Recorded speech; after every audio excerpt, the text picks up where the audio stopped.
Today, we're going to be talking about feeling first and then solving. So, I want you to notice when you start to try to solve for problems or solve for worries in a way that doesn't really get you anywhere. So, what this might look like is maybe you feel sad, maybe you feel fear, and your brain just starts going into like, well, let's change this and let's change that and let's do this and let's do that. And often, what you might notice is it often tries to go to like changing the past. So let's look at our past and let's play around in like these fake scenarios about how we can change things and then now would be better.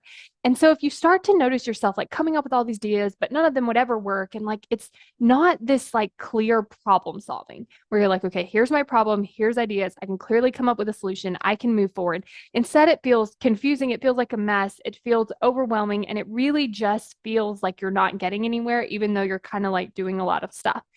If this is what's happening, the way to get out of this and actually get to the point where you can like usefully problem solve is to feel whatever emotion it is first. Now, the brain likes to get a little tricky. So, what it wants to do is get you into the solving mode so that you don't actually feel the emotion.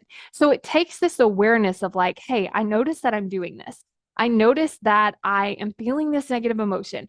Or I notice that I'm like solving. That's usually my key is like noticing, oh, wait, I'm trying to solve everything in my life right now from this space that's not actually really useful. And so what I do then is I just drop right into the feeling. So I notice at some point my brain is like, we should do this, we should have done that, this is different, we should have done this. And instead of like letting that continue to spin, I just drop right into the feeling.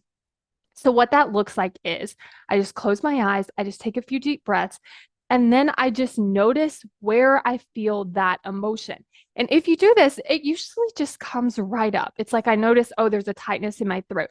I notice like it feels like I have a headache, like right here. Like I notice these sensations that come up, and then I'm able to sit with them. So when you sit with that emotion, you want to just describe it to yourself. So you want to describe the emotion in maybe like color, size, shape. Is it moving, temperature, texture? Just sit with and describe it to yourself.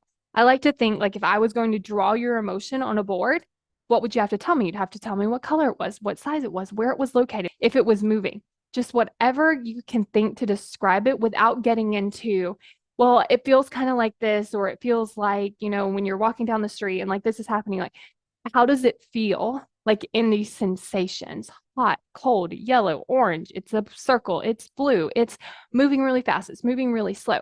And then just sitting there with it, breathing through it, and then after you've sat with it long enough, it will either go away completely or decrease in intensity. So then what this actually does is once that emotion is processed, you immediately feel better. So if you're feeling better, you might actually not feel the need to like go out and solve a ton of things because you feel better. So your brain's not trying to get out of the emotion. But if you're still like, hey, you know what? This is still a problem that I want to solve. You're now in a different headspace and emotional state to actually sit there and figure out that problem. You're going to notice that the line of thinking that you were having when you weren't processing the emotion is very different after you process that emotion. So if you're finding yourself trying to like solve these things or you have any emotion that comes up, follow this process and notice the difference.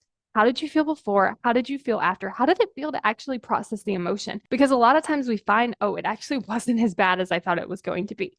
And if this is something you want to work on, we can actually process these types of emotions together on the call. So I can sit there and ask you questions and you can tell me what's happening and we can get that emotion again to go away completely or decrease in the intensity. And that also just gives you that practice to then being able to do that on your own as well. So if that's something you're interested in, go to successbykayla.com to sign up for your free consult to learn more about my 12-week coaching program.